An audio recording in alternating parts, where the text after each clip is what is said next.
Congo are under siege by a Rwanda-backed rebel group. And yesterday, Congo's president sent a clear message, vowing to fight back. The M23 rebel group took control of Congo's eastern city of Goma along the Rwandan border in an offensive launched last week, intensifying decades-long tensions and conflict between the two nations. The latest violence has killed UN peacekeepers, overwhelmed hospitals, displaced hundreds of thousands of people, and sparked fears of a wider regional conflict.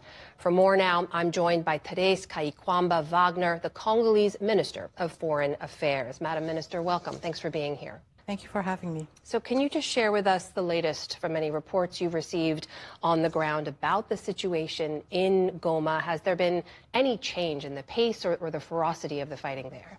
As you mentioned, we are faced with a dramatic situation.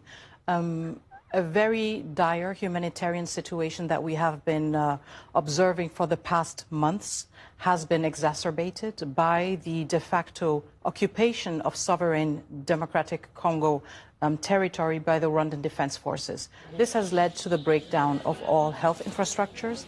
It has led also to the suppression of water and electricity supply and main access routes. Congolese citizens, civilians do not have access to hospitals. When they do, they face the risk that hospitals are being shelled.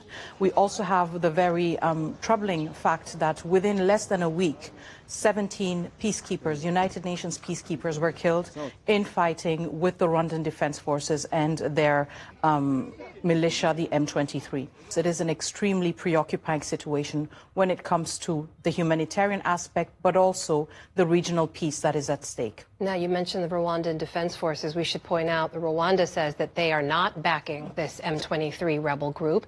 Do you have verifiable proof that they are behind them? Of course. First of all, I want to refer us to the report of the United Nations group of experts. This is not a report that was drafted by the Congolese government. This is a group of experts that have been appointed by the United Nations Security Council. In December, they spoke of about 4,000 Rwandan defense troops present in the DRC. We believe that in the last spurt of attacks against the DRC, even more troops crossed over. I also want to refer us to the two last meetings, emergency meetings of the United Nations Security Council, in which all of the members of the United Security Council denounced the presence of Rwandan troops on the ground. So we find ourselves in a situation where all the world is cognizant of the fact that Rwandan defense troops are on the ground. Everyone is saying it. The media, which is on the ground, is saying it too. And the only voice that claims that this is not true is the Rwandan voice. For anyone unfamiliar, can you sort of briefly explain why this area in particular is of such strategic importance, why there's fighting there now?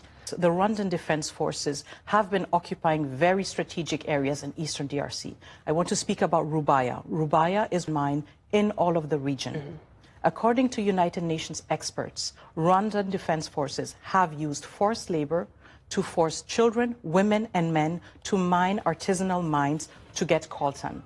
And in a month, the Rwandan Defense Forces exploit and transfer over 150 metric tons of coltan that are then shipped over to Rwanda and exported to global markets under the label of Rwandan minerals. So we see that this is an endeavor that is economically driven and that has no compunction whatsoever to violate human rights, to displace thousands, if not millions of civilians, and also, again, to kill peacekeepers that have been sent by the United Nations to bring peace and not to be killed.